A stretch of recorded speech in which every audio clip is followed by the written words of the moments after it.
Alright, so I'm over here trying to make a decision on what I want to do for my new case. I gotta start doing my table. Oh shoot, I forgot to have hot tea over here. Well, I'm about to heat that up to make it hotter. That's not hot enough. I'm trying to figure out the perfect case because I got some games on Steam I want to play, and my systems over here won't play them because my systems over here are designed for different types of. The parts are not compatible with the games I want to play, but these machines, as I said before, are designed for other stuff besides basically hardcore gaming. And I got to build me a hardcore PC gaming setup. So, looking at some of the newer games they have on Steam, I'm really excited. I want to definitely play these games. So I'm going to have to build me a different type of PC, and what I'm going to be going with is an MSI motherboard with a combo that comes with an i9 processor. I think I was looking at my i9 processor. Is it the combo? Combo. I think I have everything down in my book on what I need. I memorized in my other phone, but yeah, that combo I'm looking at getting for myself. I want to make sure.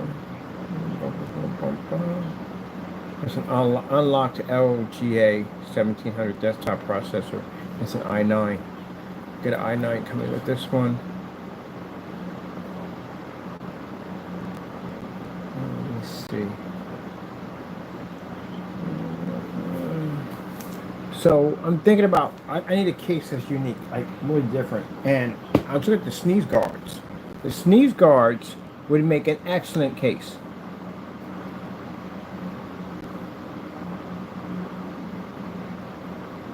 I'm gonna take it over to my buddy's shop because he has some equipment that I'm gonna need. I need a drill because I gotta punch a hole through it. I gotta put holes through it. A couple of holes in it for the liquid cooling system and some fans I want to install into it.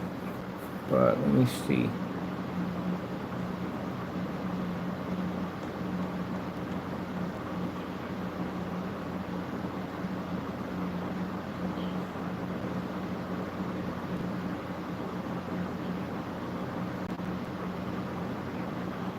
Alright, so we got an i9 processor, 129K. 129K is pretty high. It's exactly what I need for what I'm running in the day. So that's more than enough than what I need.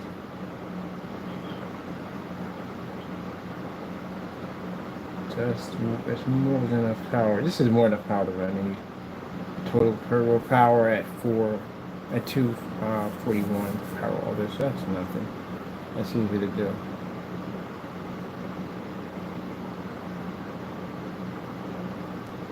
Alright, so if I get 48 for my shield, I get 48 by 96. I gotta put two power supplies in a liquid cooling system on two separate units. 420 and 240 in there. That should be enough to hold everything that I need in there. I'm gonna do a wall PC, a wall PC, but I want my screen to be transparent.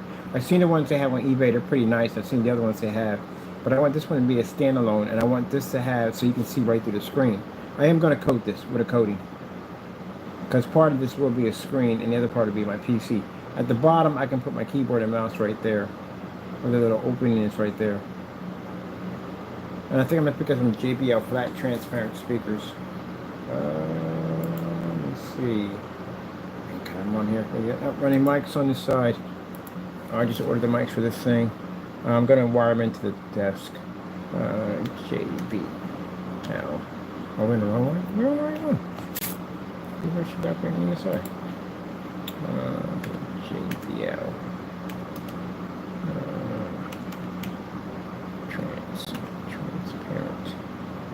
Transparent or transparent.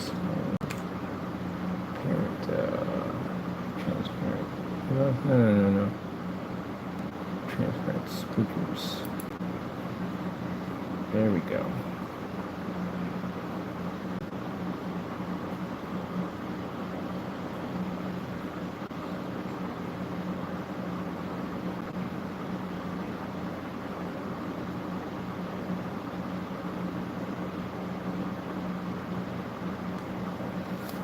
Alright, transparent speakers.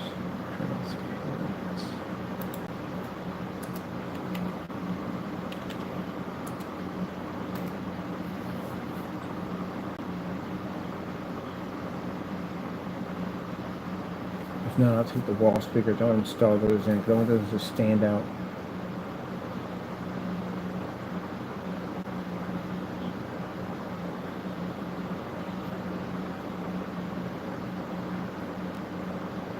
Alright, I know I can go then. I can use my wholesale license to get those. So pop over and get those. I can buy those at the license.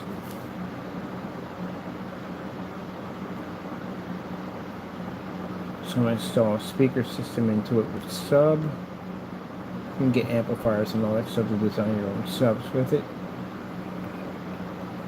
So I'll give you an idea of a wall PC. Wall PC.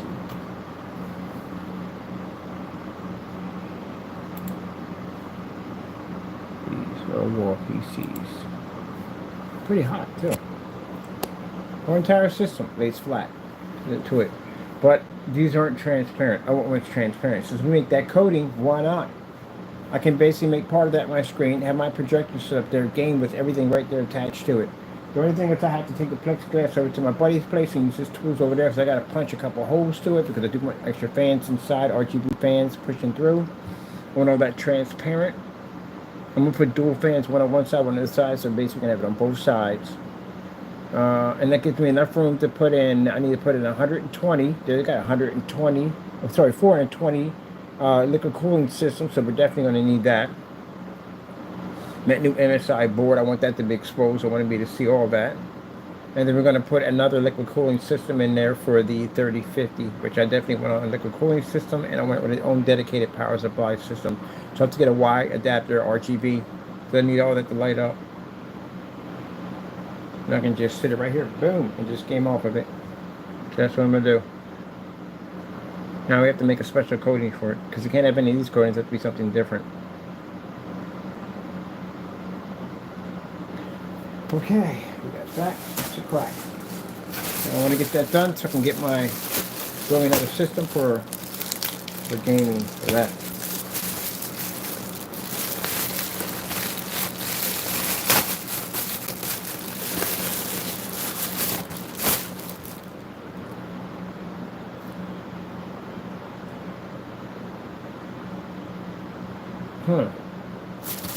Let me see.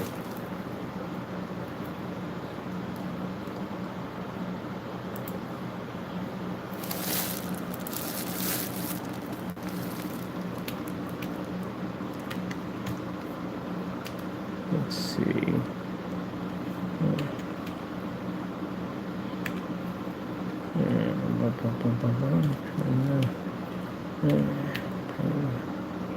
Yeah.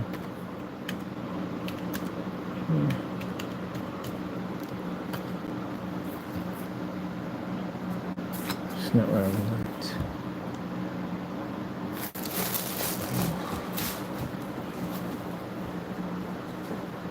Why do you call it? It's close over there because we're here. We went to here.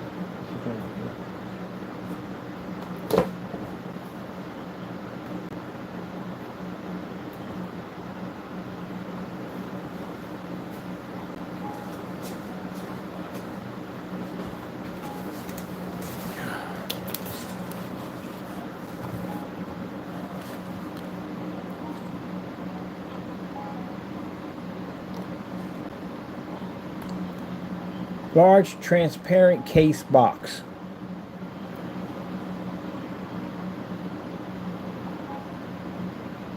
Ooh, this is not cheap. These things are definitely not cheap. They're very expensive. But I need one of these.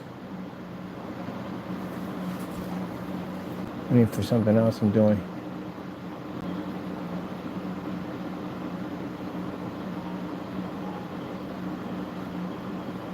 We have a square in here.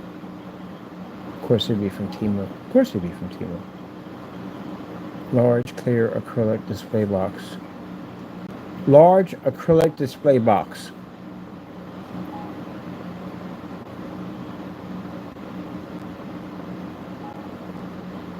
$89 ain't bad. Depends on how big it is. Amazon. Acrylic display boxes.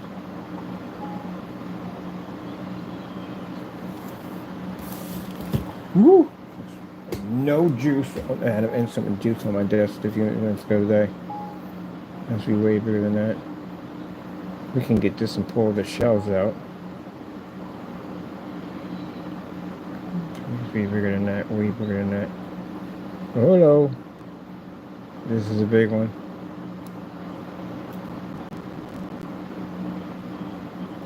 Let's see how big you are.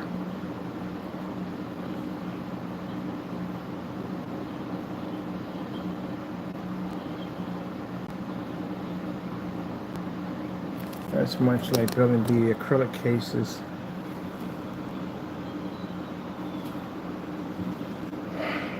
Okay. No, sir. What's the size of this thing? Alright, let's understand what easy to understand. Yeah, Let's see if someone has one of these things. Let's see what this thing looks like. That's pretty self-explanatory to put it together. I want to know the size of this thing. In comparison, how big this thing is?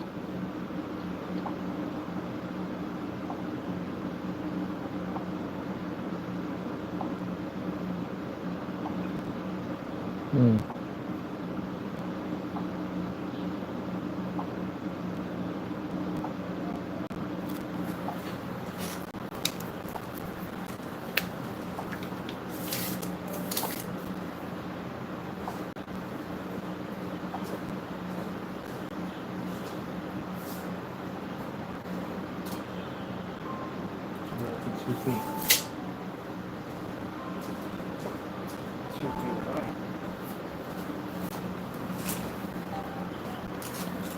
Two feet high. 2 feet high.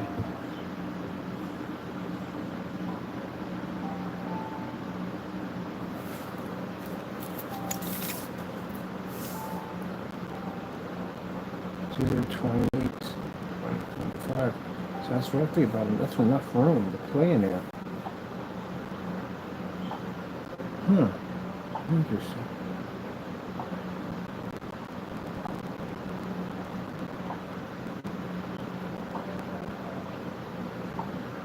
So 18 inches. 18 inches. Those are about 12. Yeah. That's a perfect size right there. So when I get ready to leave from here, this case won't be coming with me. I'm actually going to put these in their own acrylic cases. That's what I'm going to do for a display, because I want to see the front and back of these, which means I might have to redesign the back too and everything on it, which ain't a problem. I want to do it, take these out, put a new piping system for the back for that one, ice it up real nice, and then this one over here.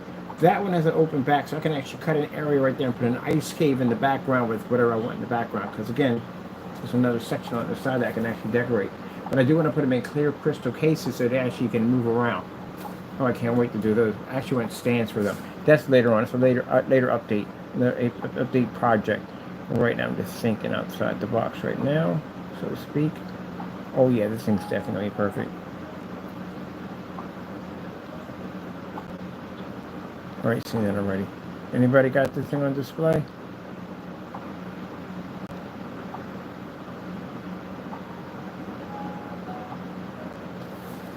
All right, that's later on. But that case right there, I'm definitely getting this right here. This is what we need right here. Let's see that, that right here. We just had that a few minutes ago. We were just going that quick. That one here, did it go back? Yeah, it did. It was on this one. No, it was on the other one. It was on the other one. Let me see, should have just stayed on Amazon for, sneeze guard, transparent.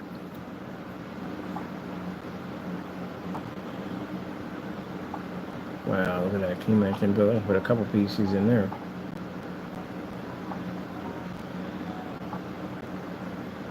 These things went down by a lot. When COVID came out, these things were so freaking expensive. It wasn't even funny how expensive plexiglass was. I'm definitely going to do a levitating one actually hanging from the ceiling. PC unit builder. Rose has it over here.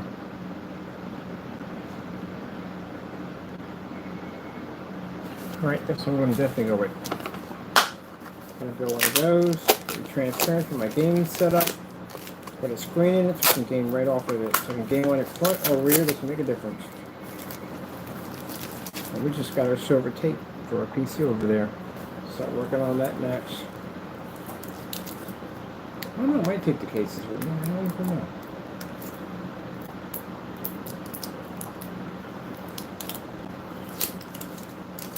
Oh, this brings back memories. Is what I inflate the garage with. Memories. Yeah, I think that setup is going to be real nice. It's got stands already on it. Install speakers in it. The whole thing. It'll be pretty cool.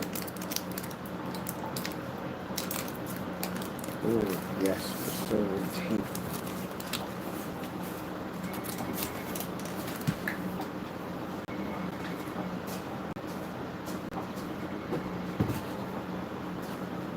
Then, my boxes over here. I'm boxing it here.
reset these caps.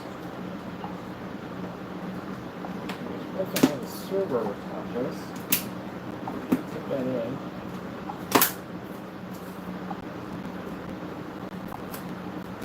We got plenty of these. Hold on, Charlie. He's got to come off. I'm going to frost all this in ice so it doesn't make a difference if it tears or not.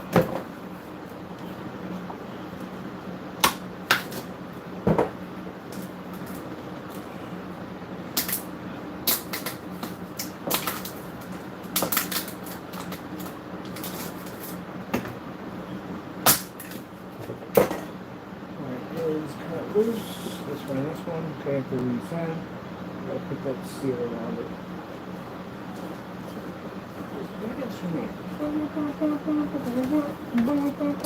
Yeah, definitely gonna hook me up a new gaming PC. I might go full liquid. I might do my own. If I really spent the money in this, I might just go all out on the liquid cooling system. I might put a full reservoir system in. If I'm doing a reservoir system, I want a gallon. I want a gallon reservoir system. I want half in and out the plastic. Cut the plastic, put the brackets in so it's sticking half and half out.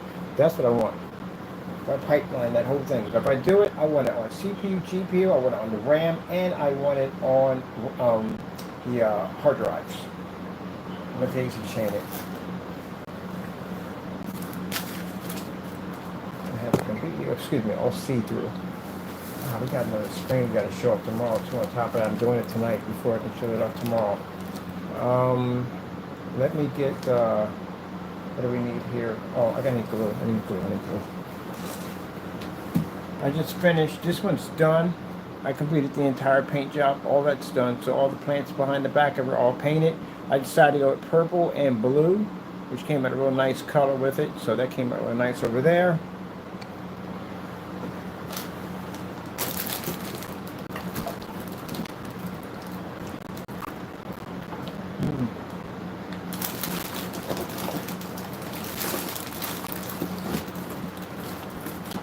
I want to do a Cyberpunk PC so bad. You know what? I think the theme for this one's going to be Cyberpunk. I'm working on a Cyberpunk PlayStation over there. So I was going to print out my aesthetic work. No, whatever you call it. Anyway, work for that. Artwork for that. Need that finished. But I do want to do a Cyberpunk. I'm dying to do a Cyberpunk PC. I think I'm going to make this one Cyberpunk. Pastel, beautiful colors and all that. Yeah, I'm going to do it. Yeah, we can show up the fluorescent technology.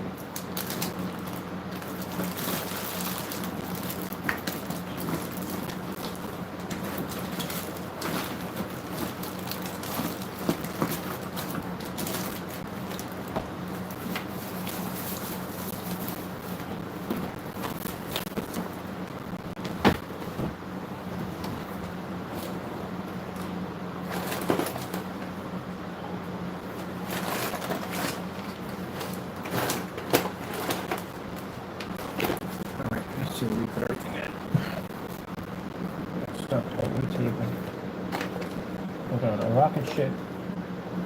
I'm gonna start working on my desk tonight also too. Get one half of it finished and complete it. We can get that done. Right now, I'm doing my niece's environment. She wants to change it to something completely different, so I'm doing all the LED lights in. We're doing invisible screens in there. We want to turn our room into an entire, completely different universe. Projection for the ceiling, the whole 9 yards. I'm doing the whole thing here. She wants an escape room. You know, get out of the freaking everyday life with nonsense to go someplace and just basically just chill out and just unwind. That's what she wants, so I'm going to go to one.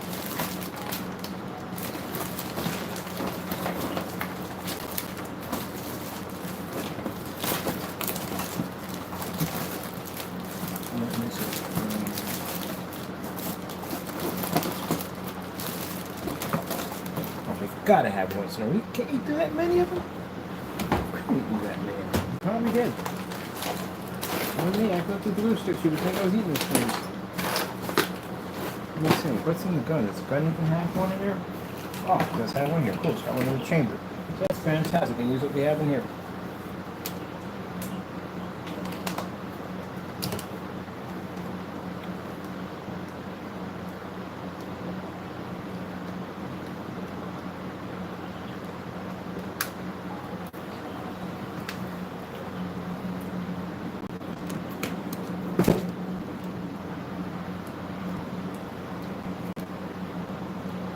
can't wait till we do the PS4 to PS5. I went down and checked out. They're not that expensive. You want to pick one up with PS5? Do something crazy with it. So basically, I want to go with a little bit of a nuclear jungle, but Fallout all combined into one. That's what we're going to do. We're actually going to cut the side of the PS system. We're going to blow a hole right through one side out the other, and we're going to run a liquid cooling system right through it, and just have it like it's been sitting there in overgrown weeds and all this stuff, but all the weeds are growing in the dark like we have over here. But it's going to be, we're going to do something completely different with it. I do want some blue popping through that baby at the end of the day. Do something really different. We got to have a bunch of robots. I've seen these little robots. I got to go buy them. I'm going to get a whole handful of these robots. I have like the different scaffolds and areas where they're actually repairing the PS5. And right now they have it on a life support system, bringing it back to life. That's what we're going to do with it. It's a really beautiful. Oh, that's what that reminds me of. I couldn't figure out what that was looking like. I couldn't figure out where I've seen these flowers before. You ever play Far Cry? Have you played the other version of it where you actually killed the boss, the guy in the day, the crazy guy, blows up the planet and all that stuff, leaving a bomb? I forgot it was Far Cry. And if you notice the metal side had these beautiful pink and fluorescent color flowers. The twins you had to fight, the boss, the twins. Remember those killers? If you played it anyway, you would know what I'm talking about. So the twins. There was real evil twins, and they were running the land at that particular time. But the entire area had changed. It was basically this beautiful kind of nuclear flowers that were just different colors. That's why I seen that. It must have been stuck in my subconscious mind, and I must have just put it right there. Oh my God, I forgot all about that.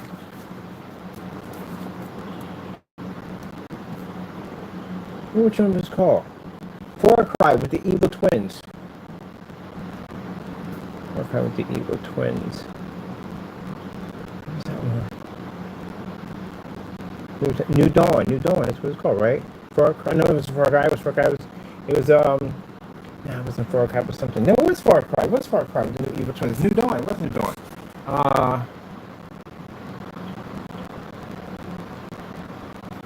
The neon colorful plants in New Dawn and Far Cry.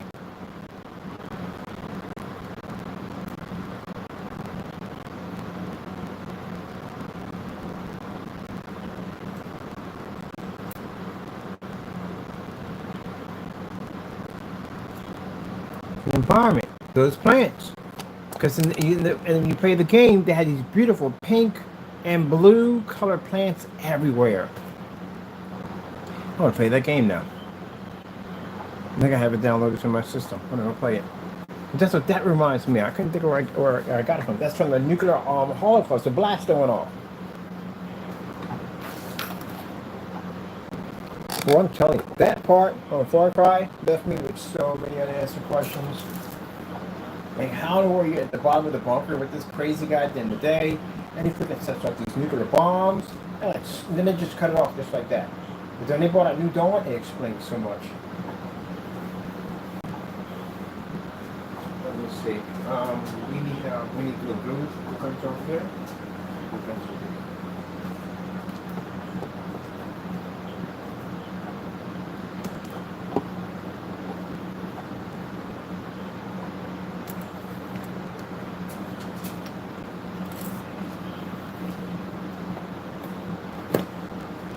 I was at a forum site and I talked, oh, that's nice. I got a perfect place to have that there. Good way to kill myself. Sheesh. Seriously, bro? What's in there? Here. Oh, there. I don't want to give myself some pleasure. This way. About creepy things deep down in the bottom of the ocean, like deep down, where you can't even go, where equipment can't go because it imploded, it crushed within itself. How in the world are you getting the pictures of these sea monsters if the equipment doesn't survive? So if you send any form of probe down there and the probe can't handle the pressure and it basically implodes because it can't go that far down, where are we getting these images from? I literally actually had a few people stunned in a room. We're talking about that. Like, they got these probes that go really deep down. No, they don't, because there's nothing that can handle that kind of pressure. You got submarines with the deepest submarine, something like 13, 1,400 meters. I think one's 3,000 meters, something crazy at the end of the day. But they're still not fully exploring the ocean. We got 15% of it. 15% of the ocean is explored. So right now, let me see. How far have we gone down to the ocean floor? Let's see. Submarine that can dive the deepest.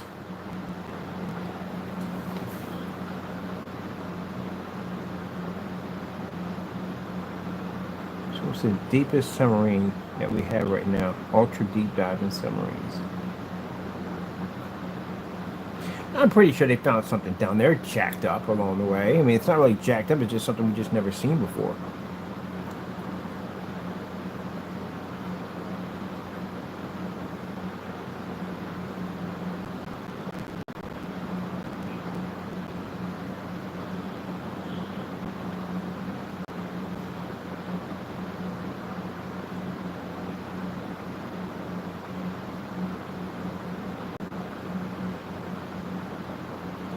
How many meters is the deepest dive on a submarine? So you got 10,927 meters is the deepest dive right now by far. And that's around 35,853 feet. That's nowhere near close to the bottom of the ocean. Nowhere, not even close. You ain't seeing Jack down there. I mean, Jack at all. You ain't seeing Jack, Jill, Frank, Bobby. You ain't seeing nothing. It's complete darkness down there. At 200 meters, light doesn't penetrate past 200 meters in the ocean. After that, everything goes dark. I'd be freaked out down there, man. I really would. I don't know how divers do it at the end of the day. How do you know there's something not staring right back at you? How do you not know this? Okay, I can see why you would know this. Well, if you can't see anything down in the beginning, we can only see what the light's actually hitting in front of you. You really can't see if there's any fish around you. Well, I guess you could see there's fish around you because you record while you're down there. So if all the fish go missing, it's quiet down there, then there's something else who's down there with you. Because animals know to get the freak out of the way if there's something down there. If there's a bigger apex predator down there, they figured how to get out of the way.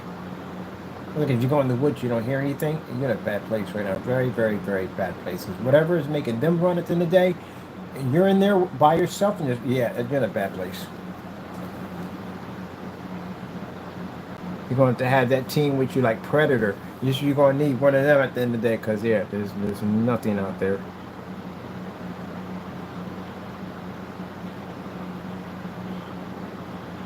Which is weird when you think about it, because with the Predator being a different creature, you think the animals would have picked up on it? I mean, you had that one incident where we got attacked by that giant boar and he stabbed it to death, and you had the one with the snakes, all that stuff. The only person who would be detected is a human being, but you think animals would have picked up on it. But then again, maybe it has an incredible cloaking device where it couldn't even pick up. I'm in so many different forum sites for breaking down the theories of things at the end of the day. Like, people watch Predator and you think, okay, that's it. But we kind of, in these forum sites, we break it all down to like, okay, how come the other animal, how come the jungle didn't go quiet? That thing was running around up there. Maybe it just has a better cloaking device. I don't know. It's freaking cool to think about it. Because animals pick up on that stuff faster. If you're at the beach and your dog gets up and starts running, then you need to run with it. Because chances are, whatever's coming off that ocean is not what you think it is. It's probably a very huge wave. So an animal, that's why I always watch animals. I watch them 24/7. When I'm sitting there watching, my dog gets up and raises his ears, that means something is in front of my house that I need to go check out. So you're telling your dog to shut up when they're barking. Well, that's how you get jacked up. Can you imagine if dogs could actually talk like, hey, idiot, it's right there. It's right there. Yeah, animals are going to know before you know. They're always the first to know. So, yeah, that's just interesting.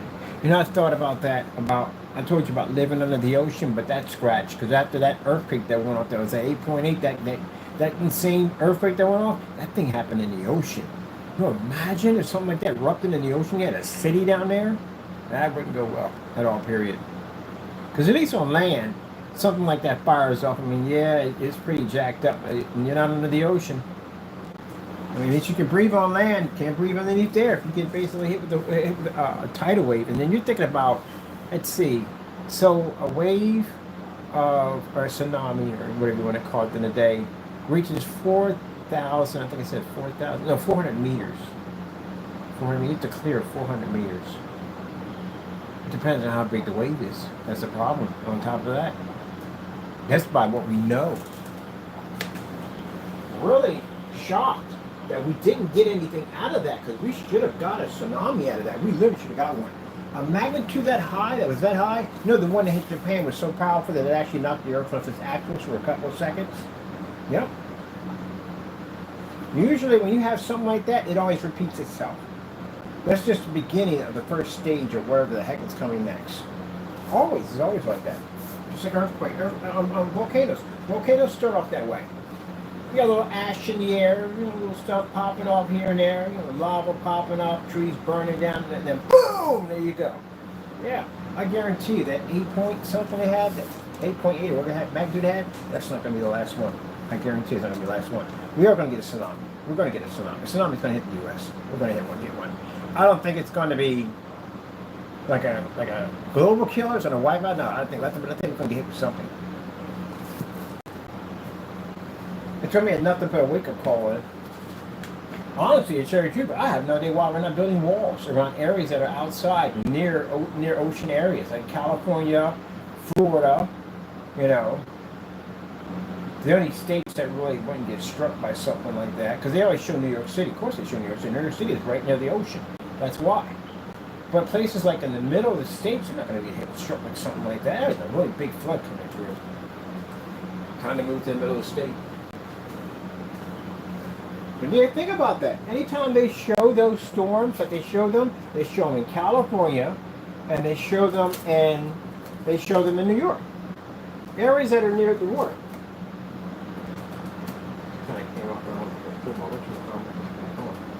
You ever notice that in movies? You never see like a tsunami hit Texas. You know what I mean? Anything near the water. Usually gets hit by that.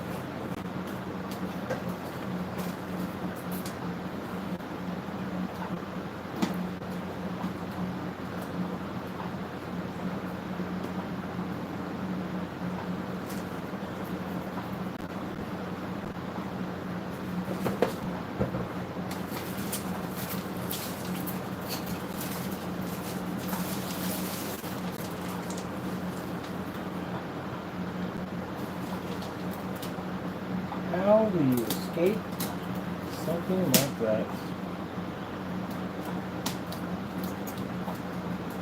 That's what I was thinking about.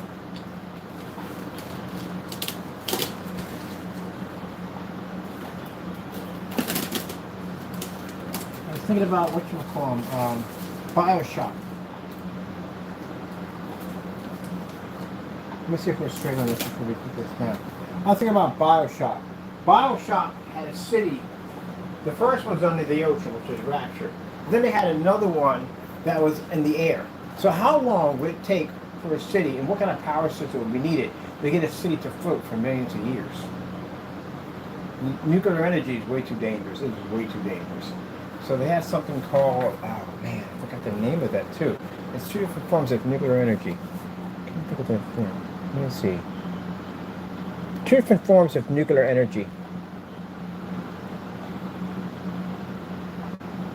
No, I didn't ask for that. I said two different forms of nuclear energy.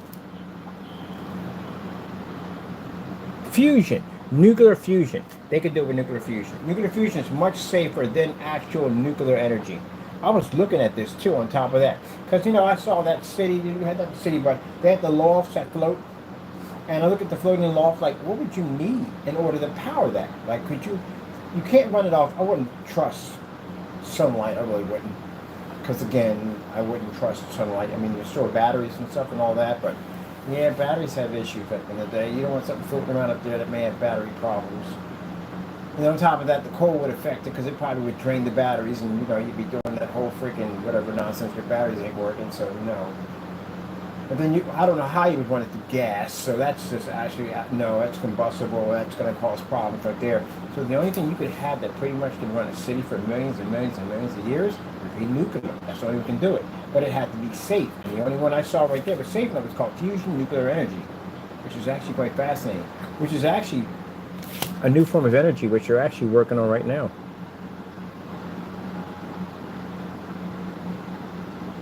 Nuclear fusion. How long can you get a city to float using nuclear fusion?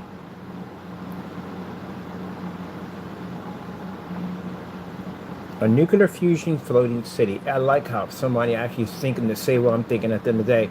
There are people actually considering this. Nuclear fusion floating cities.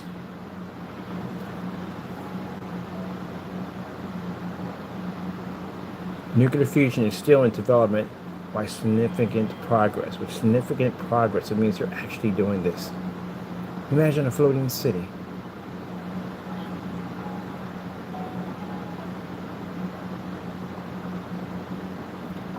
The nuclear fusion floating city is a long-term vision, a concept of a floating city powered by nuclear fusion, while exceeding the remaining of the futuristic vision. There's no fine answer on how long a city could theoretically float using fusion power, because it's still in development. That's why.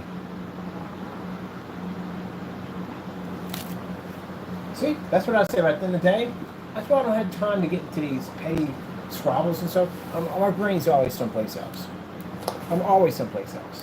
I'm studying nuclear fusion on basically how to power cities. I'm figuring out different meter depths on how you can actually operate and have a city that fully functions. I'm actually doing some weird tests, just figuring stuff out, like how far would this have to be, making simulators to see how this would react. There's so much stuff. You know, you can actually get energy from a lightning strike that actually hits an ocean. You have to be, it's a conductor. Power that's running from left to right. You have to figure out how to harness it. I figure out how to do it. It's really not that hard either. To tell you the truth, it isn't. I thought about William Penn. You know the odds of being struck by lightning? You didn't think about that? When people talked about how William Penn sat out there and got struck by lightning. You know the odds of that? Oh, I definitely believe he got struck by lightning. Definitely. His calling was divine. He was definitely divine. I think William Penn was Christian, wasn't he? William Penn Christian? Yes, William Penn was a Christian. He was a Christian man.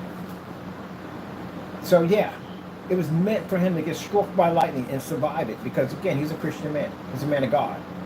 The odds of, mind you, getting struck by lightning, how rare it is, and he was able to get struck by lightning and survive it, which means it was divine for him to know this and do this and for this experiment. But God made it so. He's a Christian man.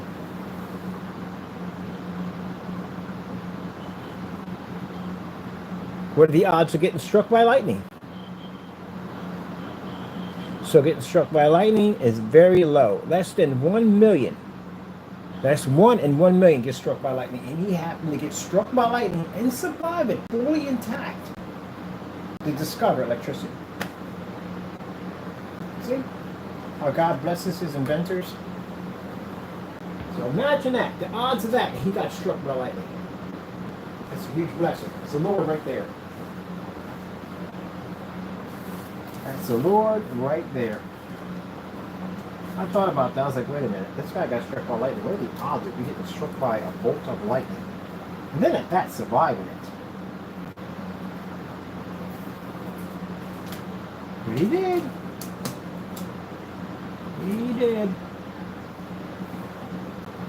So it was meant to be. The Lord gave him a spiritual knowledge on the field that he was in, and he made it happen. As I told you before, that if you have a blessing that God has given to you, he will make a way for it to become so.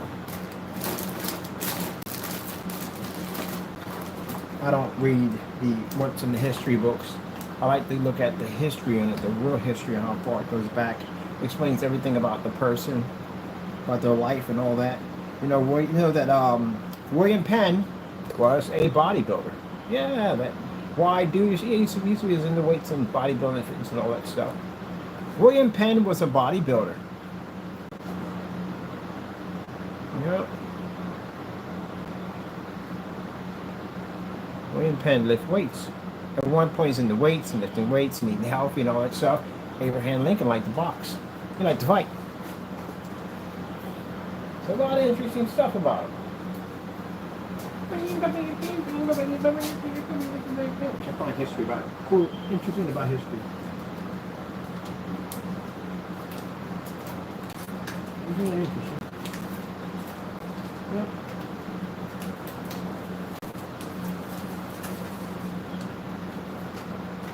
Tall man that wear slow top pipe hat. He like the box. Fisticuffs. He like the fisticuffs.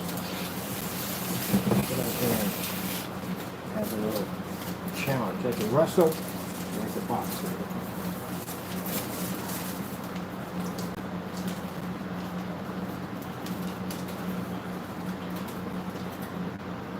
Let's just put the scissors back, or just have the scissors at. We'll go ahead and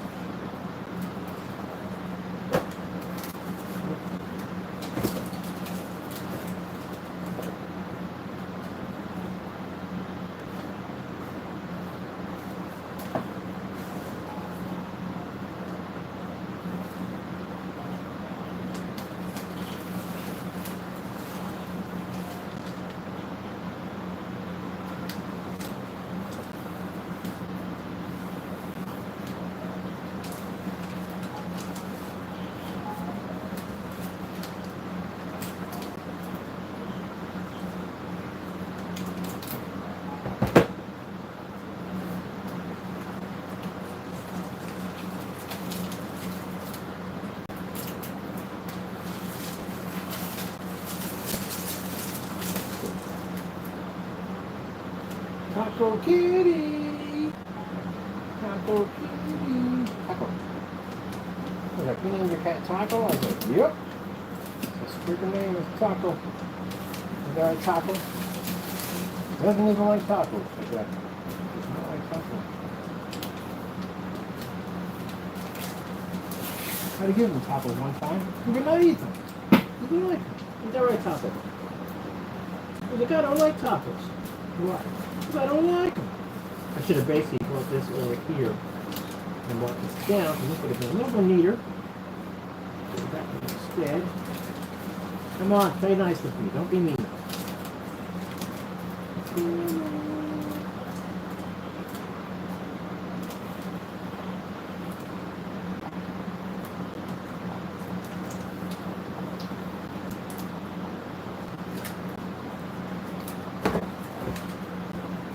That power cord, that's all.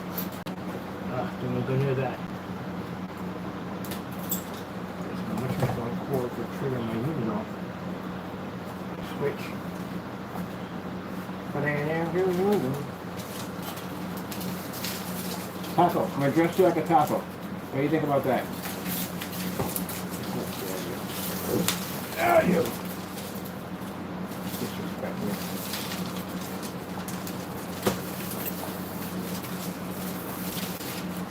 Oh, this brings back memories.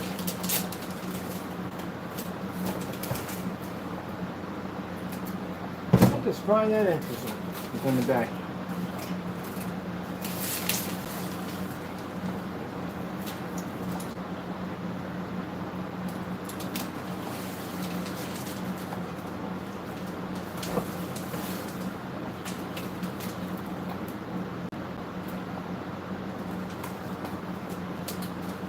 Whole civilization, people that have a new way of doing things in life, no longer here anymore. Gone. All their stuff to the museum. Pretty soon, gotta be us. Talking about us.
I gotta name my refrigerator here.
When my time comes, I get a chance to see God's face and ask him, what's in the ocean?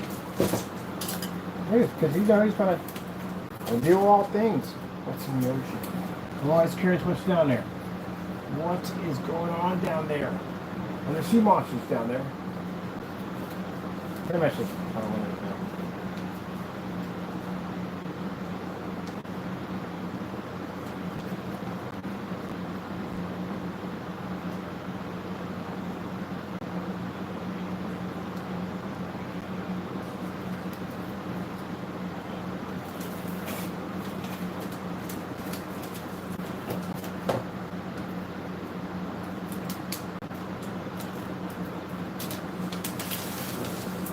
So I'm printing up my God I Love You tracks tonight. Next time I go on my walk, I'm taking it with me. I meet so many interesting people along the way in my walks. And I want to share about the Lord. So we can get this right where I need to be at.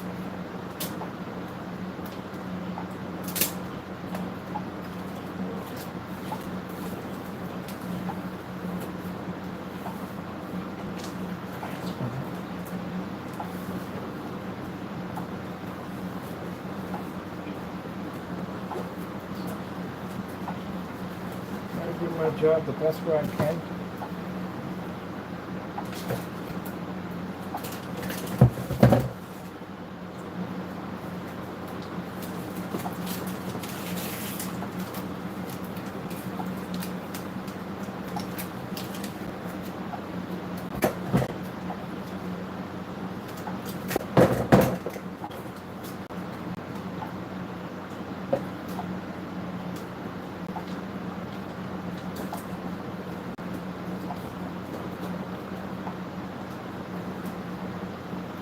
And a friend of mine asked me if I wanted to go on a cruise. You couldn't pay me enough money to get on the boat. I'm not doing it.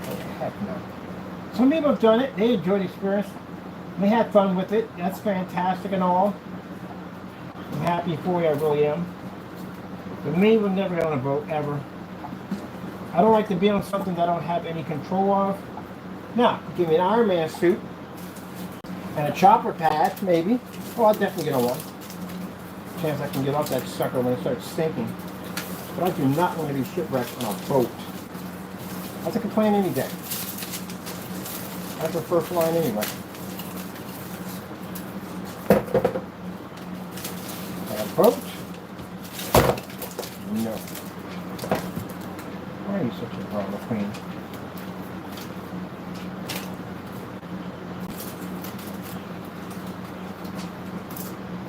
Nope. We got a whole piece here. I guess I'll use this part up here.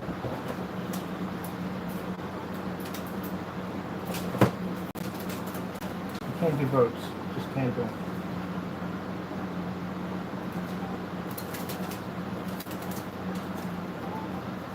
I need to get this over a little bit.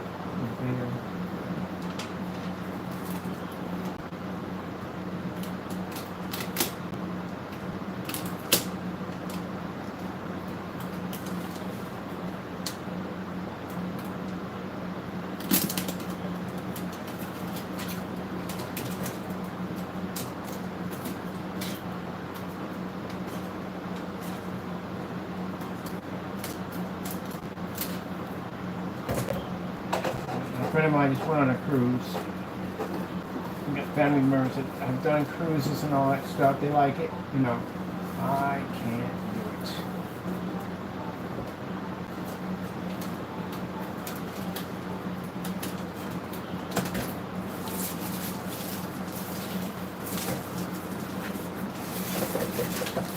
Let's keep playing these things. Really? Did it just tear half of my looking for? It did. Oh, you jealous sucker. I'm tearing to tear my whatchamacallit, man. Really? Anyway.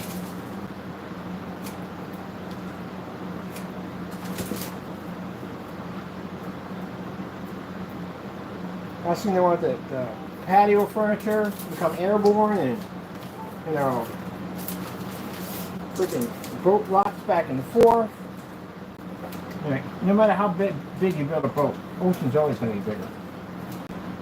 I'm pretty sure it's pretty cool. I mean, you see a sunset and, you know, that's got to be pretty cool. Alright, for me, yeah, good. I'll see how it lands.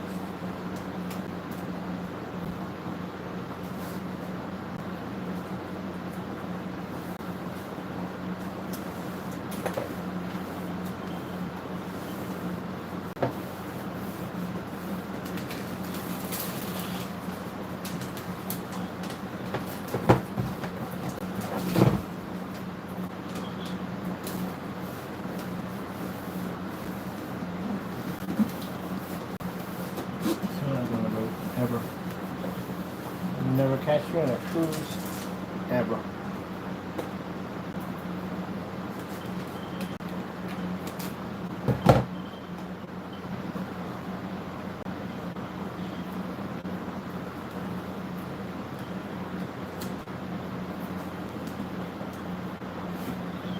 That's the one thing I'm happy about not being in a relationship is that, man, I almost compromised to get on a boat. Never forget that. Almost. For somebody. Oh my goodness, I'm so glad. We went to Disney World instead. I don't do boats. I couldn't care less. I'm not getting on that thing at all, period. Because, you know, at least in an airplane, if I hit the ground, I'm dead. I'm good. Get over and done with, finish, boom. I'm dust. I'm good. I'm happy with that. I'm good with that 100%. I can go into heaven anyway. I don't care about that. You know what I mean? I feel sorry for the people in the plane that are not saved, but I'm going to go to heaven. So, you know, if I die, I'm good. But anyway, at least it's over and done with. It's quick and fast, you know? Hopefully I don't have to go through too much carnage in it. But anyway, a boat? Are you freaking kidding me? That's an episode of Saul. That's not going to happen.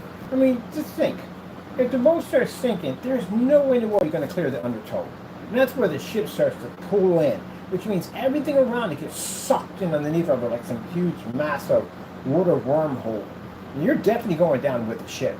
If you don't clear that, you got to clear that area where that ship is sinking in. And that's a lot of swimming to do to clear that path first. Then, even if you are underwater, you run the risk of wreckage maybe collapsing on top of you and that nonsense, and then being killed on the boat. And you ever saw the Poseidon? Yeah, you don't want to go through that nightmare at the end of the day. You got a boat tilting back and forth and furniture and stuff sliding. No, I'm good. I'm good. I watched that one storm was in this wavy water and the furniture was sliding back. Oh, no. Why don't you just nail that stuff down? But no, we're not doing that. A piano? Are you kidding me? How fast a piano travels across a deck? No, I'm good. I'm good. No, not doing that. And then, say you do survive all this, and you get out there and you're in the water. Now you're out there in miles and miles of water that you can't even drink. Boy, that is the most nightmare ever. You're thirsty, you're dying of thirst, but you can't drink anything around you because you can't drink the water. Yeah, it's never going to happen. Never ever on a boat. And then you got to wait for the lifeguard to find you, which should be Coast Guard to find you, which should be a little faster because now we got all this technology and satellites and stuff, and pretty much, but people get lost at sea all the time. It happens. And then the hunger sets in and cannibalism. No, I'm good. I'll pass. But I understood there's a nice side of it all. You know, going on a cruise and having fun and da. I just look at the side of it like, all right, something bad happens.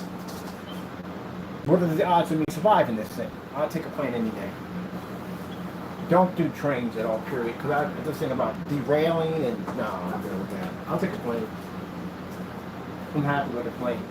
Boom, boom, boom, boom, boom, boom, boom. Look at you, Taco. Look at you. Collecting off my energy. He's collecting off my energy right now. That's why I got the zoomies. Taco's collecting off my energy. Off my energy. Taco, you collecting off my energy? Right. No way. No way. Rawr. Rawr. Period, no problems. Now, if you're going on a cruise, I'm sorry if I spoiled it for you, but, if you go with God, yeah, if you go with God, God's got your back 100%. He does.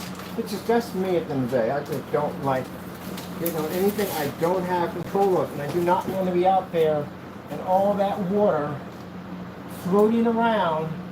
I don't want that. No, I'm cool. I'm cool. I don't want to be involved in all that.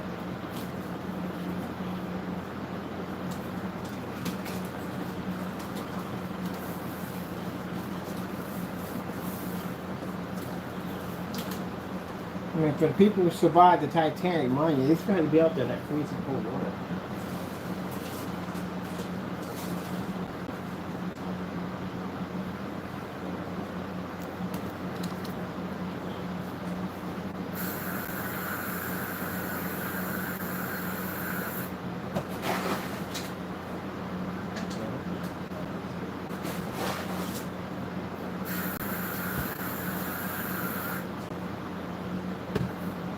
Wow. Something found them,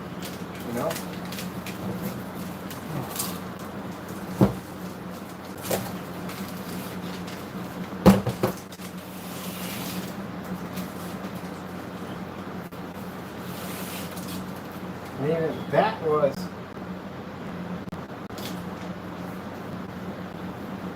I'm serious. Why didn't we see this iceberg? Like, seriously. You're a captain, and you've sailed many seas before. You know an iceberg, you see the top of it. I guess it couldn't turn fast enough. But it's just interesting. Like, this is an experienced sailor at the end of the day, or a captain at the end of the day. This is a very experienced captain. Why didn't we notice that? If you see an iceberg, you know what's waiting at the bottom for you. The other half of it, the greater part of that iceberg is under the water. Why didn't we see that? Why didn't he turn the boat? I don't need this anymore. All those people. And then the jagged thing about it is, the rich people were selfish, who wanted more life rafts for themselves, locked all those poor people down there. They're in hell right now, you know that, right? Oh yeah. They're all in hell. You've already murdered a bunch of people. You literally locked in a bunch of people in a sinking ship because you wanted to make sure you got a life raft for yourself. You murdered a whole bunch of people. Oh, you definitely in purgatory. That's awful. I couldn't imagine being that type of person to be that selfish and that greedy. You know what it is? They want to get home to those riches. The fact of losing that money and their riches at the end of the day, yeah, that's what a lot of people in the 1929 stock market killed themselves. They couldn't bear with the fact of losing all their money. Killed yourself for money. That's crazy. You get messed up, Taco. World's a crazy place. For money. Something you can't take with you.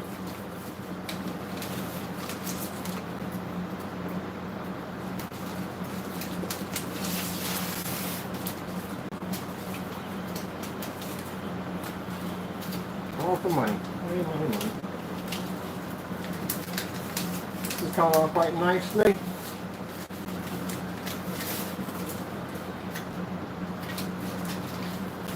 Some people don't like it when I talk about God. Which is crazy because this is where I got the knowledge for this technology to do all this is from Jesus. They want me to deny him and not speak of him. Well, that's not going to happen.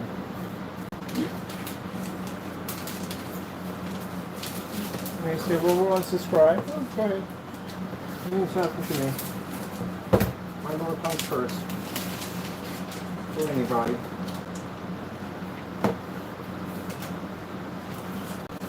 No difference. God bless us what we need.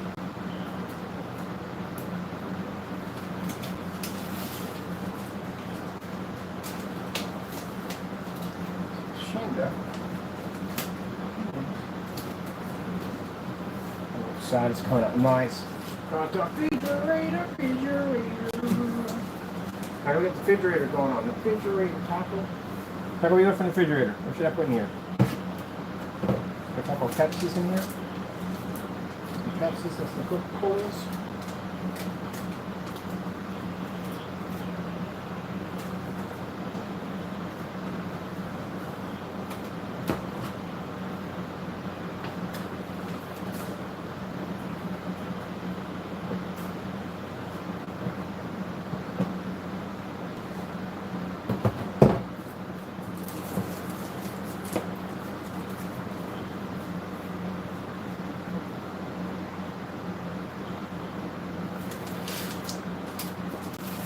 This stuff is absolutely amazing. If you ever think of doing installation, this stuff is incredible. Like I said, I got a chance to test this stuff out in a garage. I was living in a garage at one point. I liked it very much. You know, there are other people that were mad about what I was doing, and they decided to try to make trouble for Mr. Bird. Yeah. Give me an idea. If I was, let's just say, an everyday Joe, person that didn't follow God, a God person that didn't walk with the Lord, if I was just that person, then it probably wouldn't be that bad, wouldn't it? But the problem that you have in the day, you mess with the Christian at the end of the day. A person who every step that I took, I went before my Lord and prayed before making that step to ask him for guidance. And you came in and tried to disrupt me and my Lord's relationship. I looked it up. There's a nice long passage that warns people about messing with God's people, about the outcome. It's not good. That you put curses among yourself and your family members. You basically curse yourself because you're interfering with something that has nothing to do with you whatsoever, which means you are doing the devil's work, because that's what the devil tries to do. Interrupt Christians, their relationship, and their blessings. And that's what you did. And there's consequences for that stuff, heavy consequences. God's a forgiving God, yes he is, but he's also a God at the end of the day that teaches strong lessons at the end of the day. Lessons you will never ever forget as long as you live. And if you survive it, if you're able to testify about it and he makes you one of his own, then it's a testimony at the end of the day. You'll change or die one way or another. Like I said, Satan's out to kill you. Satan's telling you to do all these things, and Satan knows at the end of the day there's consequences of what you just did. So, did you take anything from me in the garage? Nothing. Not a thing. We walked out of there with an FLE, which is the high performance technology. Made good money off of it. Got a chance to learn how to insulate an environment. I learned something new when I was in there. Learned how to basically wipe out crickets without even using any form of chemicals. A little mixture the Lord blessed me to be able to make. I got rid of all the crickets. Not only in my yard, and everybody else's yard too, because whatever was in there basically did a fantastic job. And while I was in there, doors open for us for the next stage of our blessing, which we're here. And you also try to come here and interfere with those blessings also. Do you know this building's owned by a Christian? You didn't know that, did you? Yeah, this building's owned by a Christian. You have stepped directly in the bear trap. Now, the situation you have now is that your foot's in that bear trap, and it's clamped down real tight. You're out there crying out there in the dark. Is the Lord going to hear you? Or some big old bear going to come along and finish you off? And that'll be Satan. Dangerous game. Very, very dangerous game you played. And keep in mind, as I said before, I can't warn you enough on this. Everything you have done is written in the book of life. So you're not saved. Christians that are saved at the end of the day, our sins are washed away. Doesn't mean we can go out and commit these crimes over and over again. Oh no, there's consequences for us at the end of the day if we do that. We can get in a lot of trouble. Can't do that. Rules we have to follow. But our sins are washed away. Yours are not. You're still stained with your sins. And if you're stained with your sins, that means you are responsible for your sins. And if you're responsible for your sins, that means you will be punished for it. This is why I warn you people. In all my video demonstrations, I warn you at the end, you got to seek God You better find God.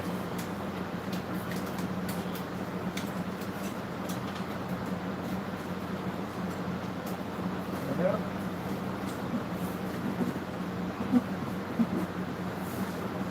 Better seek and better find. You've already listened to the evil one already.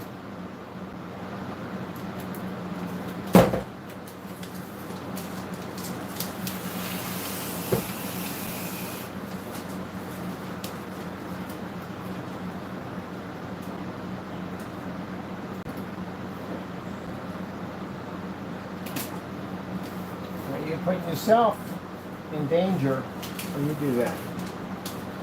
Put yourself in danger. And if you sit there at the end of the day and say, well, I don't fear. No, you don't fear God. At the end of the day, yes, you do fear God.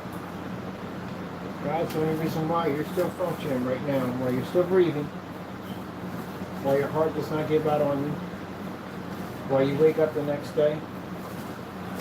That's the only reason why. God truly decides to turn his back on you, you're done.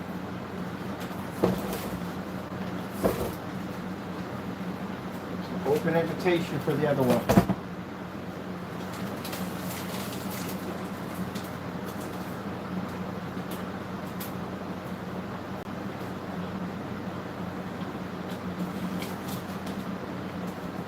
I thought to myself as I was out taking care of business today,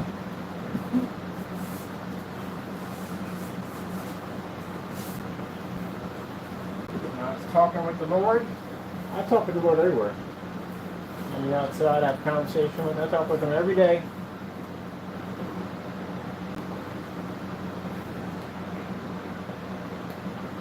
This is you.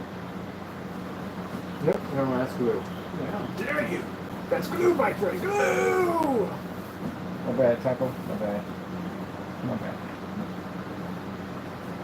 Anyway, I talk with him every day. And I thought to myself, my mother lived to be 89 years old. She was born somewhere in the 1940s. About the age of the 1940s she was born. And she lived to be 89 years old. She died of natural causes. She had a perfect heart. Heart was in good condition.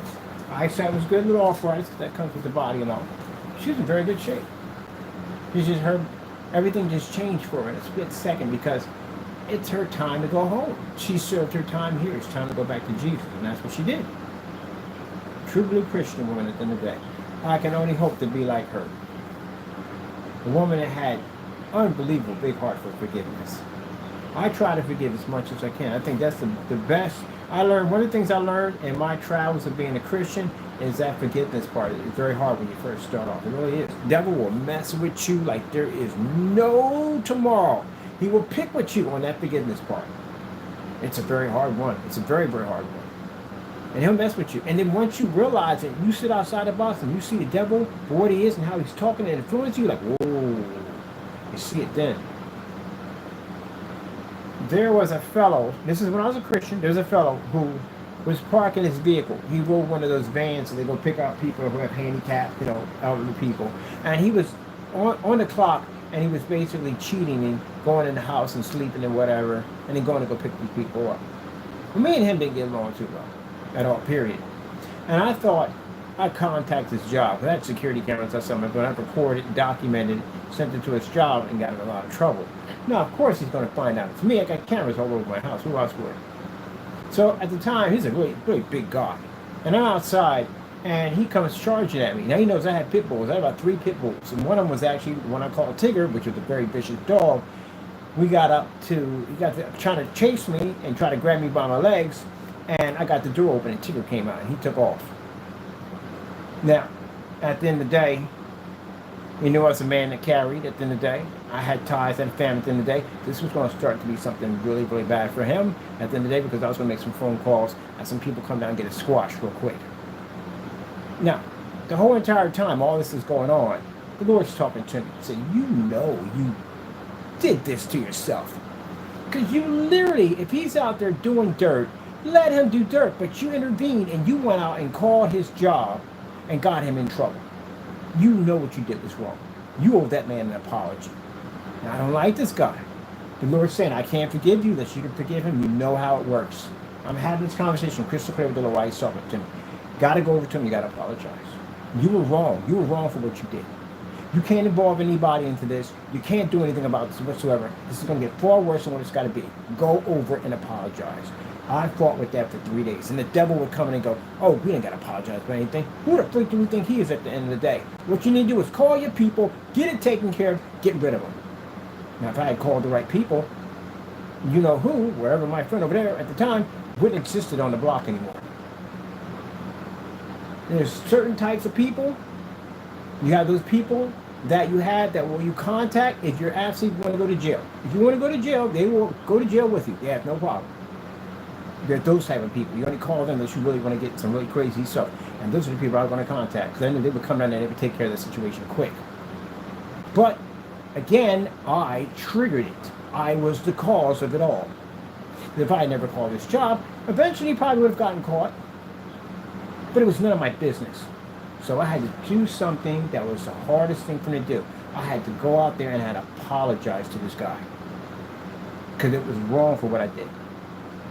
But the minute, every day, every single day that I denied, the devil was on my back. Every freaking day, on my back. Every day, every day, every day, every day. Giving me all types of thoughts of how to get rid of this person. Every day. And the minute I went over and he was outside on the balcony, and I said, yo, man, I got to tell you something, man. My bad. I apologize.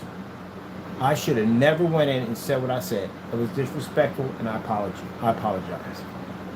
And he was like, okay, man, I'm good with it. I'm good with it, 100%. I mean, I said, okay, my bad. And that was the end of it. You know, the devil left. I didn't hear him all day. He was gone. He was nowhere to be found. Because you know he had no more power left. I stripped him of that power. As I started walking out that door, he fought me tooth and nail not to go over and apologize because he knew his power would be stripped away. Those you have hatred in you, you have the devil in you. See, those are experiences that I've taken in life, in my Christian journey, that I've learned at the end of the day, that I can basically talk to other people about. I already know what's going on in your head. I know what speaks to you at night. I know what speaks to you in the morning. I know what speaks to you in the afternoon. I know what talks to you constantly all day long. You're surrounded by demons. And if you're surrounded by demons, those demons aren't afraid to enter your home. And if they're in your home, they're around your family members. They're around your kids. That's what you invite into your home. They see you out in the street and they go, oh, hey, let's go follow him home. You have no idea what you bring home with you. You have no idea what's walking around in your house at night. I've seen things, like I said, make your hair stand up on the back of your neck. And everybody's got that theory. Oh, they only come out at night? Oh, no, they don't. No. Morning, afternoon, it doesn't make a difference. They have no boundaries. So I felt that Satan pushing down on me to hurt this man. Now, what would have come out of this? Those people would have came down my family. They would have his whole place. Because they're like that. I live right next to them. Just don't set the place on fire. Because they usually do stuff like that. Now, he would have gotten killed in that whole process. And what that got me? That got me locked up for murder. Because they're like in the day, they're saying, hey, it will come down, but you got to be prepared to go to jail if something pops off. They're that type of people. So, I would have wrecked my whole life over that nonsense. I just came out of lockup. I've been out of lockup for a while. And go right back in. If I had listened to Satan. But I didn't. I listened to God. And even though as hard as it was, how the devil was pulling on me, to get me to say something, to deny it. You're right. You got to keep coming. You got to keep him. You can take him down. Blah, blah, blah, blah, blah, blah. And just screaming, yelling, screaming. I got louder. As I walked to that door, and I heard the devil screaming at me. When I got up there and saw that man, and I apologized to him, the devil left. No more power. You got no more power at all. Nothing. And when the devil left, God can presume his protection over me. Which means that fellow on that balcony couldn't be jack to me at all, period. In order for God to forgive me of the sin that I committed against him, which was wrong, because I had no right doing that, in order for me to get that forgiveness from God, I had to go out there and get that, forgive him for what I did to him. That's the only way I can get it. So that hatred you hold in your heart toward other people, you can't be forgiven. And the things that you unlock out there, again, that will be attracted to you like blood in the water for sharks. This is what you bring on you. This is why, gentlemen, I don't fear you guys in the day. All your little things and trickeries that you do, I don't fear that at all. I see the devil every day in you. I see him. I know your outcome at the end of the day. Your outcome is death. That's what it is. There's no way to clean it up. It's death. The devil's going to kill you. And he's going to try. The thing about it is you already given him opportunity because you listened to him. That's why. And that where I sat there in the bathroom when that devil was on top of me telling me all these things that don't go apologize to him. Don't say anything to him at all, period. Stand strong. Stand your ground. Make your phone calls. Contact your people. Get that taken care of. Destroy him. I can see the visions in my head of my people coming down there and going and taking them apart. I can see that. I can feel the anger in my heart. It's basically trying to the revenge I wanted for him trying to grab me. I wanted him dead. And if I had basically listened to the devil, it would have happened. But I didn't. I see how Satan took that anger, that split second, that anger that I felt for that guy trying to grab me and tried to turn it into something really evil, full of hatred. Keep piling that hatred. Keep feeding that hatred. Keep throwing fire, wood into the field, into the fire. Keep it burning, keep it burning, keep it burning, keep it burning. I felt that. And I felt the pull on my body as I stepped foot out there to apologize to that man for my actions. Yeah. And that's what you guys are doing right now. Because you have a hatred for me. I can read everything about you. Even in the letters you write, I can read it's all the devil. You are going to die. That's what's going to happen. Your destruction is at hand. The devil's going to finish what he started. And the only way you're going to get out of that, the only way that can save your life is to pick up that cross and walk with God. Other than that, you're a dead man walking. And I guarantee you, gentlemen, either your time runs out here on the earth and it's time for you to come home and you have not picked up that cross, you will burn. If Satan gets his wish and he figures out a way how to off you, get rid of you somehow, some way on this world full of anything goes, he's going to get his wish also. You'll be sitting there in the next life and you'll be screaming and screaming and screaming and screaming. This is before you even get to purgatory when you see what's been having a conversation with you.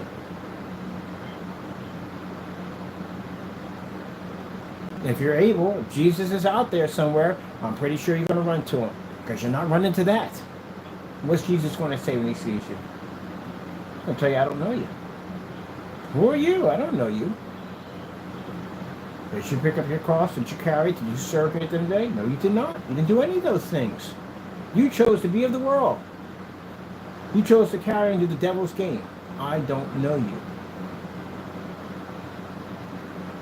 If Jesus doesn't know you, the devil knows you. It's sad, gentlemen, when you see you engage in those acts at the end of the day. That's the devil. That's what you're doing. I warned you multiple times. And you don't listen. If your time comes up and it's time for you to leave this earth, you're going to go and you're going to serve it with Satan. And not a good thing. You're going to be tormented. But these are things I learned down through time as being a Christian on how the devil can try to sink his claws into you and try to basically fill you full of hatred and anger and rage to control you. Making you think at the end of the day that you're going to do all this damage and you're not going to do anything at all. Not to a Christian, you won't.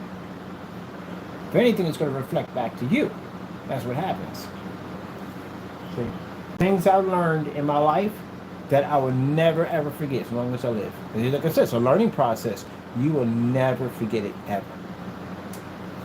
Just like threatening my brother-in-law that I was going to shoot him in the face, and here I'm sitting up there in the corner with a gun to my forehead, and the only thing I can think about is what I said to him. I didn't think about my life. I didn't think about myself getting taken, the money in my wallet. I didn't think about none of that. All I can hear is what I said to him.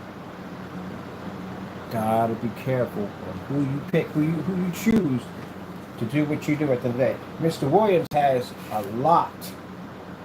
I mean, he sinned horribly. Sin is sin. But then there's sin that, come on, man, faking to be a minister of God. And then, the Bible talks strongly about people who lead people down the wrong path. You're nowhere a man of God. In no way whatsoever you're not a man of God. What preacher do you know sends half-naked pictures of himself and carries on and makes all these homosexual advantages and all this weird stuff? He sends us some weird emails and stuff. What minister does that? See, for the longest time, you've been stealing from God. That's what you've been doing. Fake accounts, asking people for monthly donations. But remember, whatever's in the dark comes out in the light. The Lord's not going to allow false prophets to be able to come into his church, speak his word, and go out there and do things, undermine it, that are not following by Jesus. He's not going to allow you to do that at all, period. He's going to bring you out in the light so all can see you. And the minute you bumped into me, Mr. Williams, what happened? You got brought out into the light. You showed the world and everyone what you really are. You got exposed. Now that people see that you're not a preacher at the name, you're not trying to lead people down the right path to get to know God. Because God doesn't practice any of those things you practice. The devil practices that. So you got brought out of the light. The Lord exposed you for all to see. And you got to pay for that. Because all that's written in the book of life.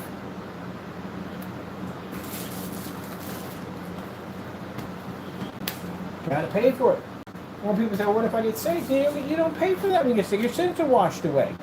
You become a new person. But you also won't be doing the things that you did in your past life because that person doesn't exist anymore. If I was the same person I was many years back, you guys wouldn't exist on YouTube right now. I was a bit of a certified psychopath.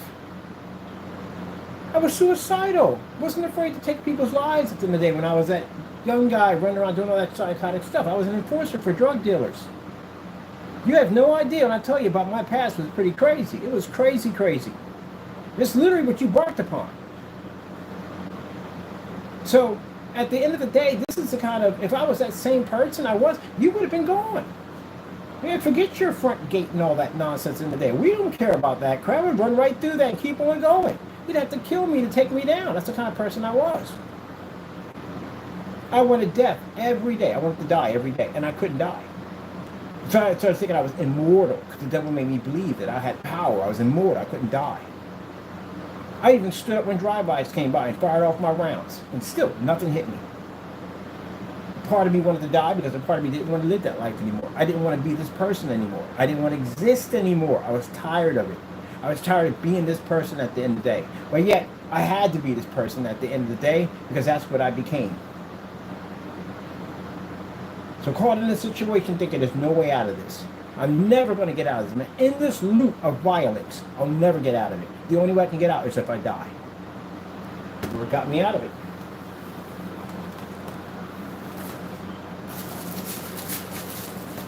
So, that being said, my life changed. Now this is who I am.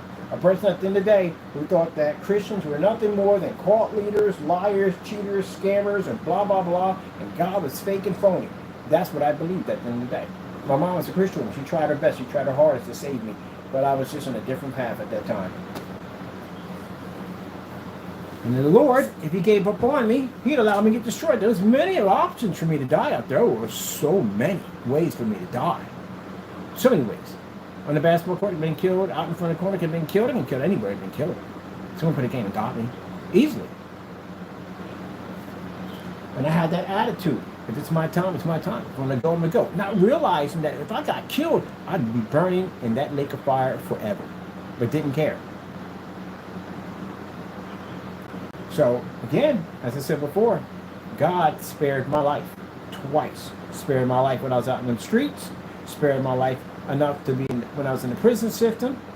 Did not get that 40 to 80 years, which I would have spent the rest of my life in jail.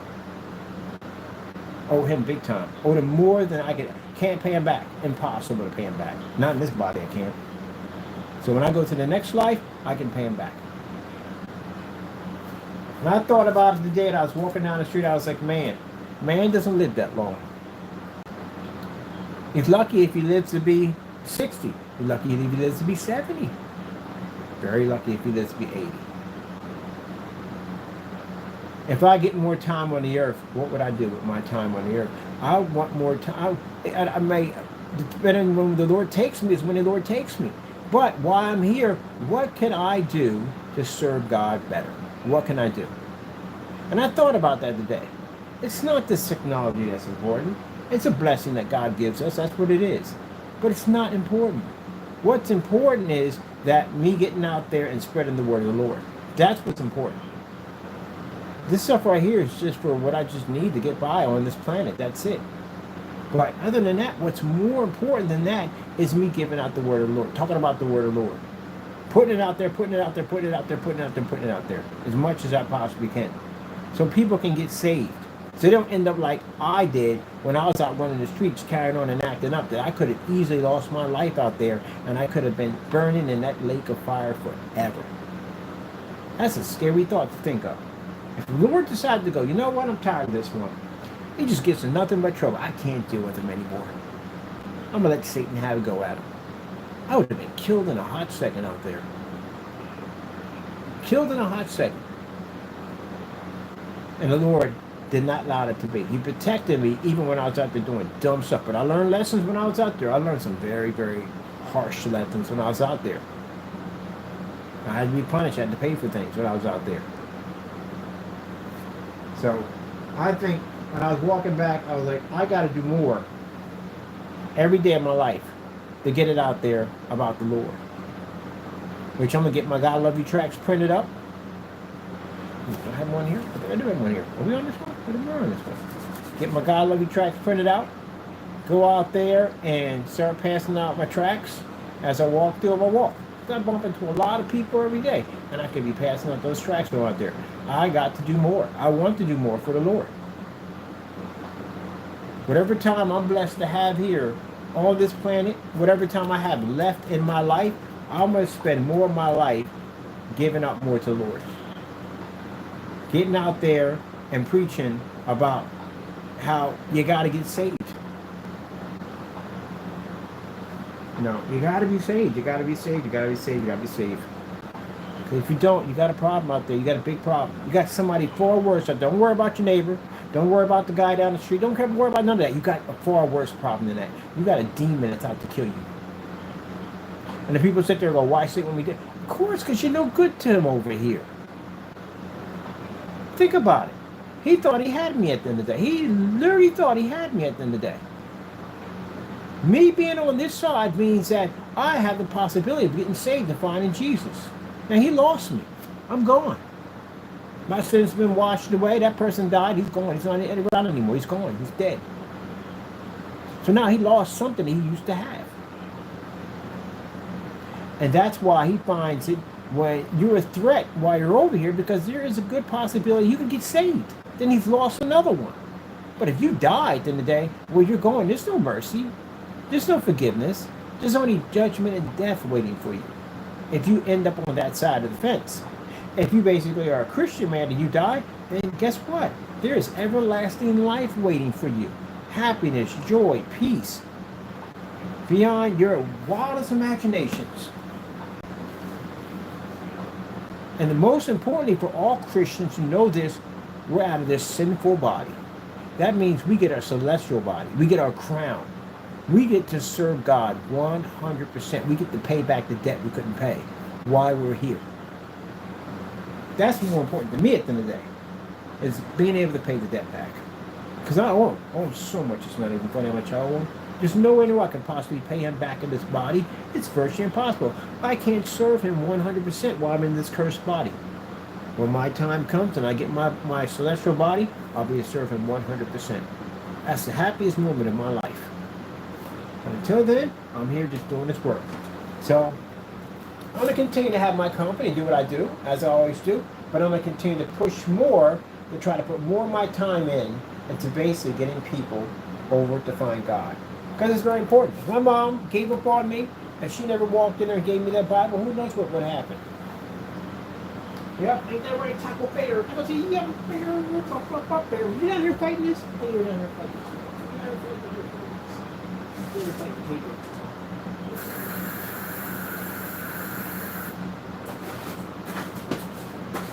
Leave the crack of it all. want this, man?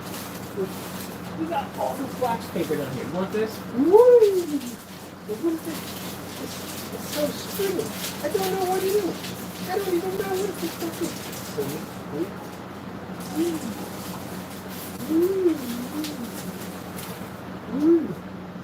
serious paper. All this thing about how competition with screen, I don't care anymore. I don't. I'm coming here to do my job, and that's to serve God. And I'm going to take my technology, I'm going to use that, what I want to design it to use for, and that's what I'm going to do it with it. I'm going to do it to serve the Lord. I couldn't care less about Elite Screen and all the other screens. I don't care anymore. I'm going to put my time into basically talking about the Lord and our website and the blessing that we receive from the Lord. This is all God's blessing back in the day from the Lord. And that's where I'm going, in my direction. Just to design better screens for my customers, and that's it. If you don't like me, then that's your problem at the end of the day. You got to take that up with God. Because remember, at the end of the day, if you have hatred in your heart, God can't forgive you. And if you can't be forgiven, the sin's going to be with you. You got to get yourself saved. And the people who are upset by that, because they want to see hatred continue on. I'm going to finish my section over here. Yep. Get my God Love You tracks all printed out. And start passing out tracks. And get people to know about Jesus. And if you're a Christian out there, pray and ask the Lord on what way can you serve the Lord. Everybody has a different way that the Lord wants you to serve Him. You got to ask Him. He'll show you the way on how to do it. Some people aren't good at speakers. I speak better on my YouTube channel. I don't think I'm going to do a horn outside. Maybe one day, I don't know. The Lord gets me different ways.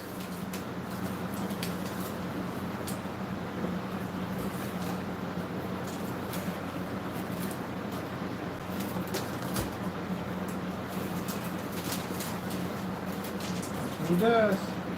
He gives me different ways.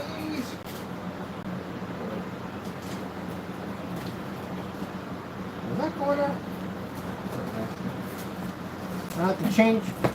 What are you doing? I gotta change my music for my I can't play that music anymore.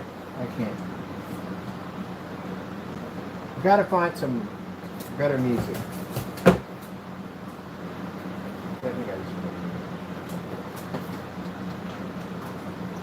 All we're going to do is to glorify God.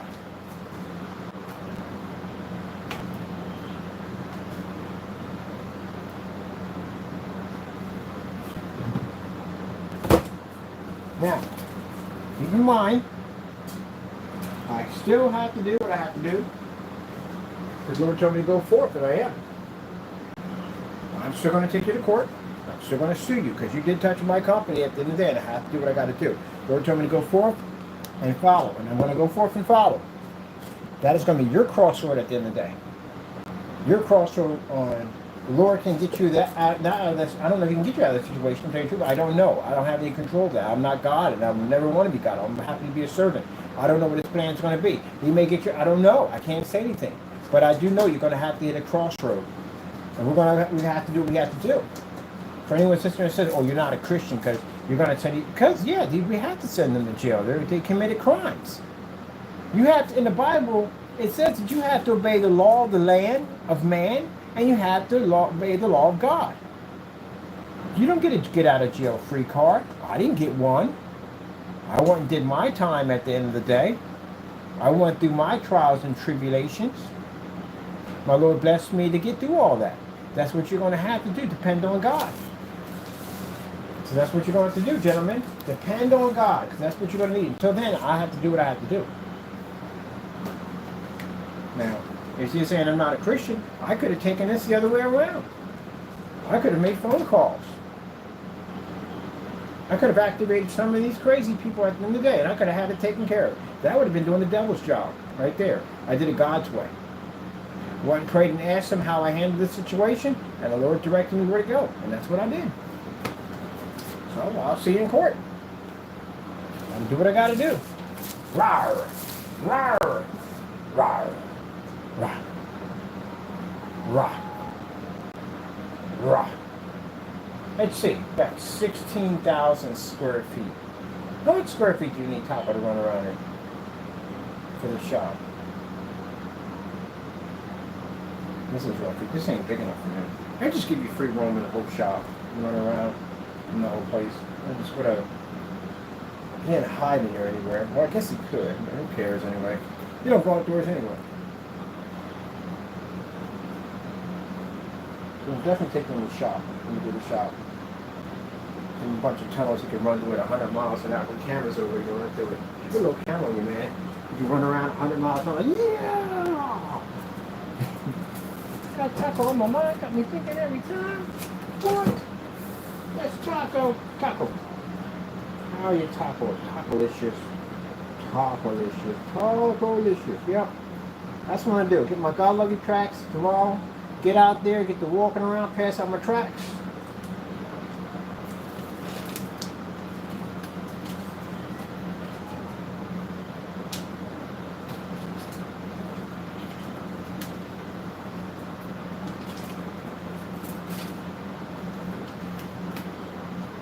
As much as it possibly can.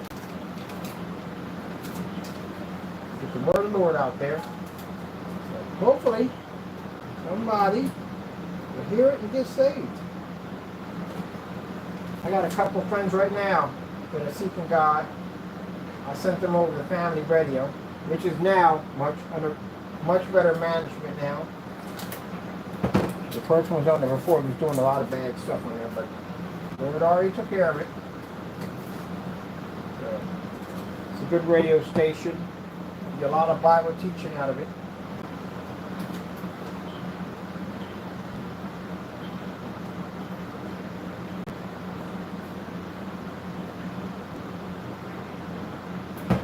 When you go to church, pray, and the Lord will direct you to find a good church.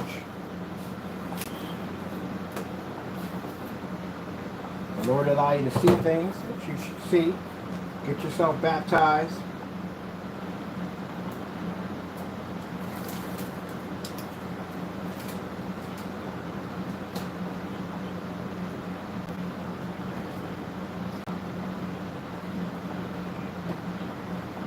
Your life will change.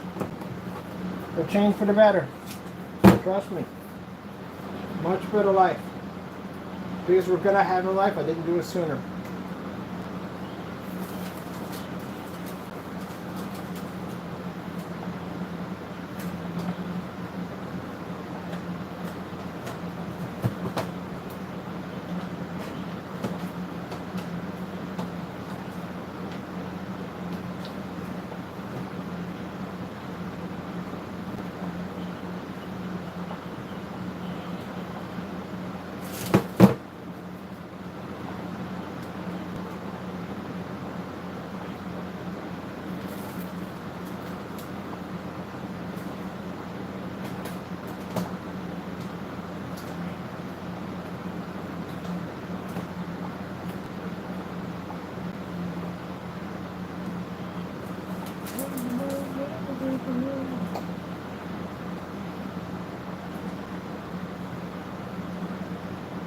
I got this guy makes amazing Christian music. I like his music.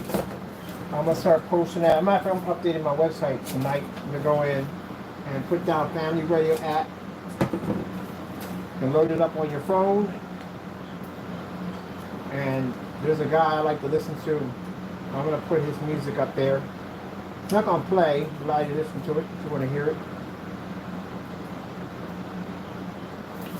Their company is Christian based.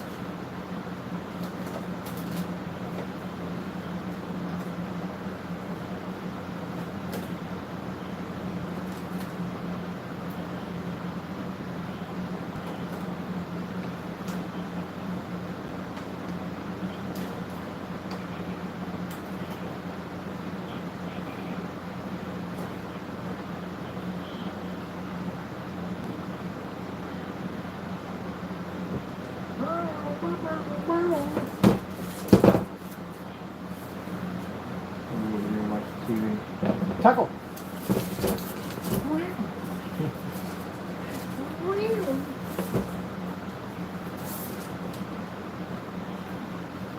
Cool. I wonder how you we watch Tom and Jerry? We put Tom and Jerry on. I like Tom and Jerry. He likes Mr. Bean. That's his favorite. But I want to watch Tom and Jerry. Just be warned, Jerry's a jerk.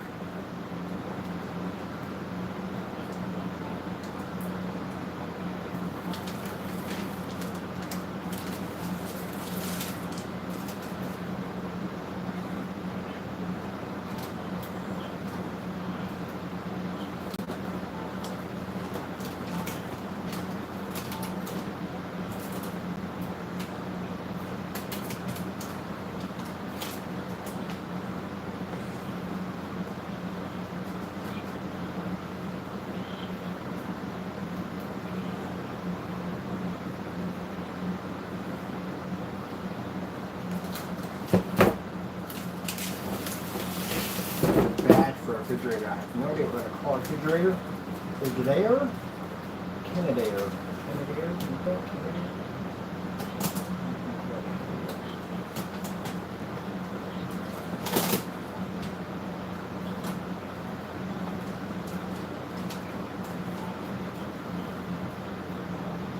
Actually, I'm glad I got this tape too. Hopefully we got some left over. I got an experiment I want to run. Using this insulation tape at 5,000 RPMs. I wonder if I can basically change the temperature inside of a box. Use this insulation to make something cooler.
show you this when I get done. It's a lot of tedious work trying to get this part completed.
Get some popsicles for this thing. It's like big popsicle. Look at that big popsicle.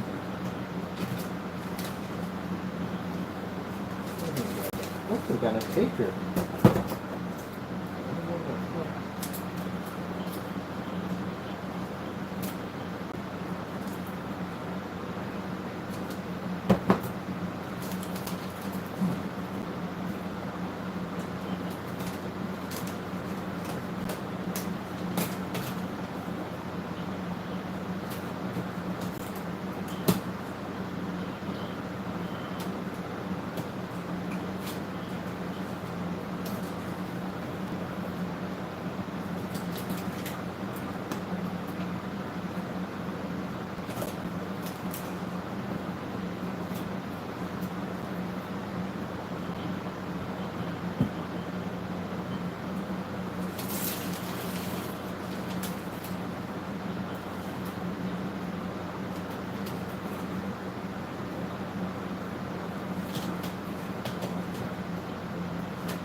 I'm not trying to do the whole thing. Honestly, bro, I'm trying to not to do the whole thing, but end up doing the whole thing. You know, I was going to outline it with it. I had no idea if I'm going to do the whole thing. Maybe I did it with a big drill, but I'm not planning to do the whole thing.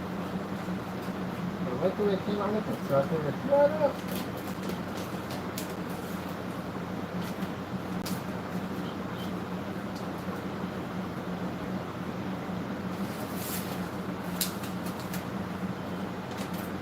And that's also my experiment too.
That's interesting. That feels sounds cool.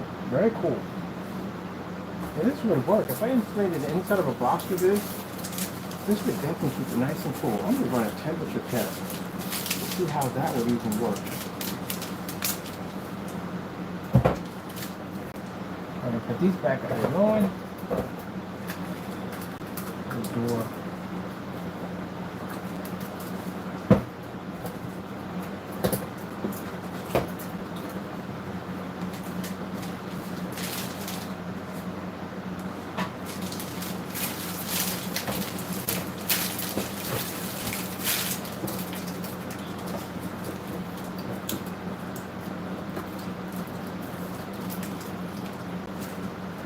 So you gotta get icicles, ice cubes, all that stuff.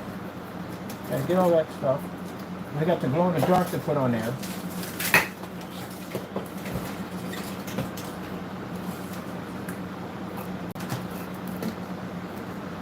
Got your of a piping, all that stuff. And the thermostat, we need to put one of those in there. Michael, this is from yours.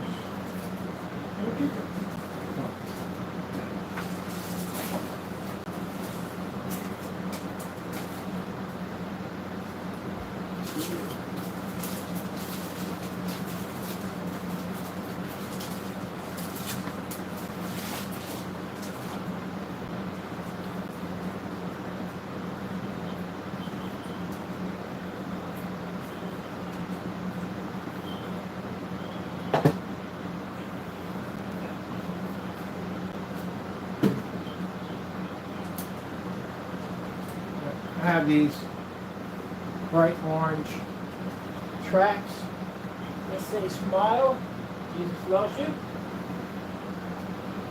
Fernando decided to go on my page because I showed it for a split second. I guess he froze the video there and he went in and he put something dirty on it. That's why I said, man, the reason why your outcome is going to be what it is, you did a lot of stuff. A lot of stuff. That's why his outcome, his crossroad, is going to be a very interesting crossroad. Very interesting crossroad. He has a lot to answer for. He did a lot of stuff he should not have done. And to take those God Love You tracks that I had for the pass out for people so they could find God, you took it upon yourself to do something dirty with them. Because you thought at the end of the day that this would tick me off. No, Fernando. I feel sorry for you because you dug a very deep hole with Satan. It's not even so like, it feels like for you that most people, Satan hands them a shovel. He's literally right next to you digging with you and laughing at the same time. Because he knows that hole is not for him, it's for you. You dug an extremely deep hole with the devil. You got to answer for that. You got to answer for all that. I hate to say it, but I hope he's not going to be one of those ones that are accounting for hell. I hope the Lord can turn around and make you a minister or a child of God or something. Because, man, you are destined for hell. You tell him about God, he gets angrier. Are you possessed? Because I got to ask questions like this because, again, it's like you get angrier when someone talks about God around you. Dude, you got to find God. And you really got to find God.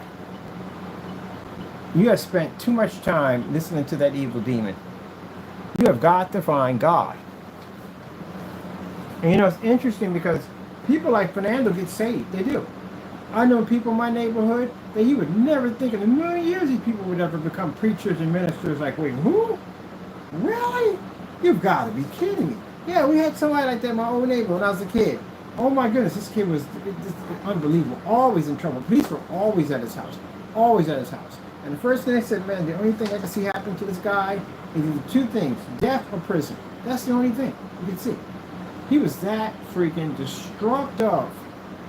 And then one day, as I got older, and he was a teenager when I was a kid, and I got older, and I came in, and they said he became a preacher. And I was like, whoa, you got to be kidding me. He's a preacher? God made him a preacher. I don't know what happened, but thank goodness his life got turned around. God spared them through that whole entire time, through that whole ordeal. And God makes the very worst people warriors of God. He can make the very worst people, which means there's nothing God can't save at the end of the day. Nothing he can't save. But you can also lose that blessing too if you fight him. Thank goodness he didn't give up on me. He did not give up on me, because he could have gave up on me, but he didn't give up on me. That's the interesting thing about God. If he got you locked in and that's what he wants, he ain't going to give up on you. He's going to keep on pushing, keep on pushing, keep on pushing. But you can run out of time too. That's another thing too. Like I said, you're not promised to be here forever. You don't know when your timeline's going to end. I'm happy I found him before my timeline ran out.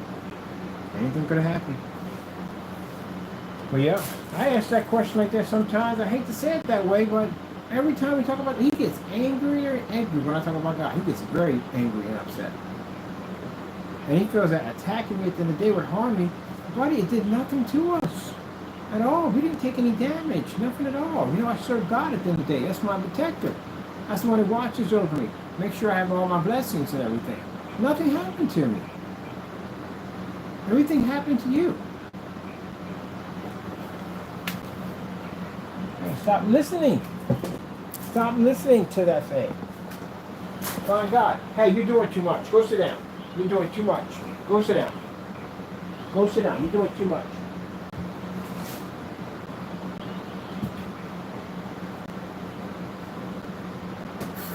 You're getting too excited.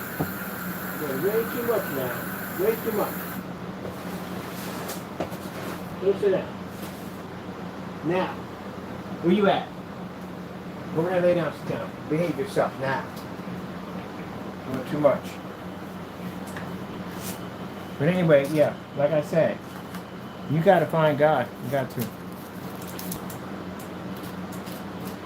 I'm going to forget people telling me the same thing, telling me I need to find God, And I was like, man, I ain't worried about that. You know what I mean? I got time to do my thing. Here you don't. You don't have time to do your thing at all, period. Find Jesus.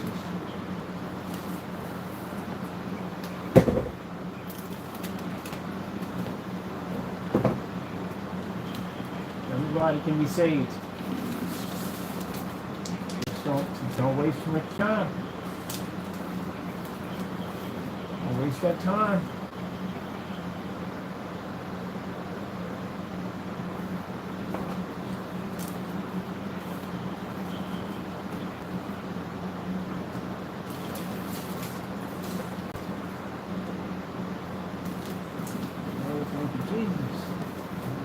Done. Choose it out straightforward. Yep.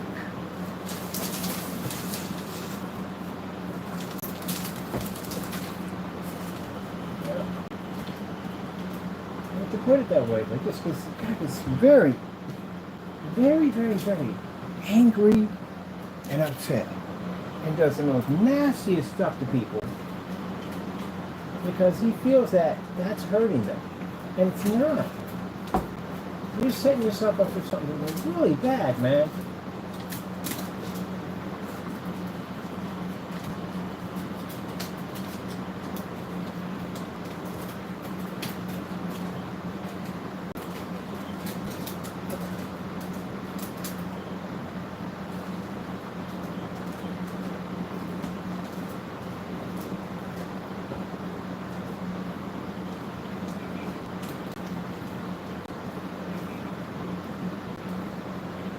Master, he does. I just sit back there and say it's a crying shame that he allows that one to have that much control over him. It says crying shame.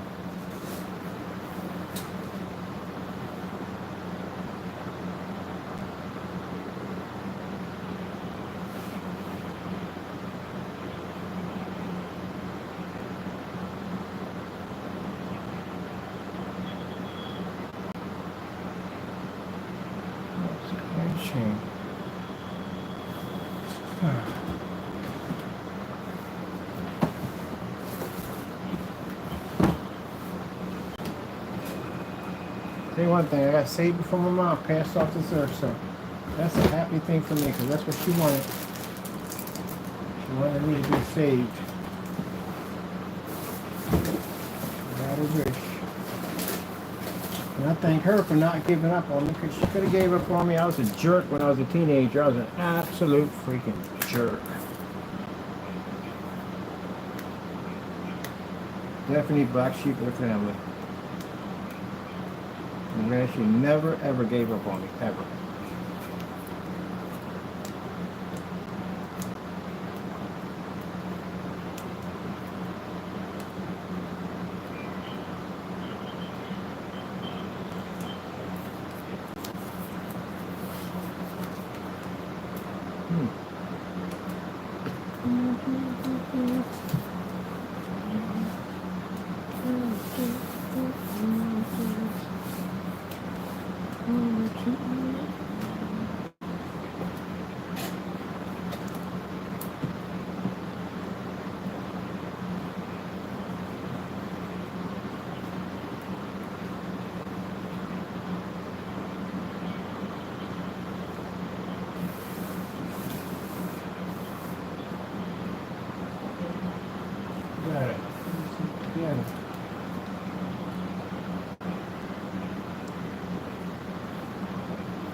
And that time I was trying to talk to Scrooge and trying to talk to him about the chain he was wearing. He was talking about the guy's chain he was wearing. He said, "Oh no, yours can wrap the earth." Like multiple trips trying, he could wrap the earth. Now yours is way beyond out there. I like Scrooge. It's a good show. I don't like it at the end of the day. Well, I'm done here. I'm going to finish up a little bit on here, and then after that, I'm going to listen to some Christian music and sit down and relax a little bit and then out the door. That's what we're going to do. And he's sitting there staring at the crinkly paper like, what is that in my bed? Let me move this because he'll never jump back up there. So what is that? It's a crinkly paper. It's a crinkly paper. The crinkly paper. It's for you to play with. I don't know if you'll be into it or not, but it's crinkly. Yep. Try to. But I'm going to keep on talking about Jesus. Don't like it, and want to subscribe. I feel sorry that you do. You know, don't subscribe. You know, I'm not going to be mad about it if you unsubscribe. But hopefully you stay. Talk more about Jesus and computers and maybe stuff like that today. Technology, stuff like that.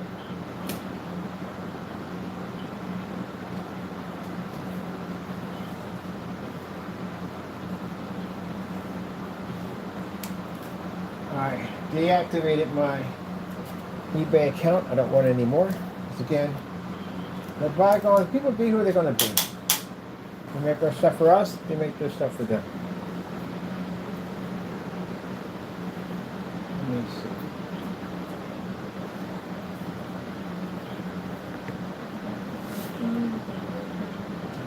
We gotta put that glove in there, right? Yeah, I took them in half and half. I'm gonna put that glove in. At least we got it evened up right there, so that came out pretty good. Definitely take that. Thank you, Jesus. Thank you.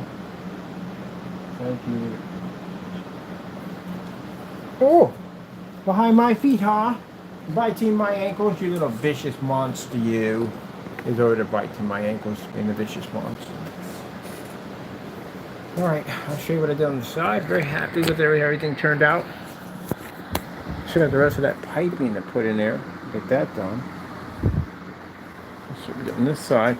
We still got to put our fans on the side with the whatchamacallits already, the fans here, but we still have to put on the flat panel. I forgot the name of them. But I got one of the filters. Yeah, the filter squares over there and there. But the filter squares are going to glow in the dark. So that's coming out looking pretty nice. Well, we're getting there. I got to finish working on that one over there.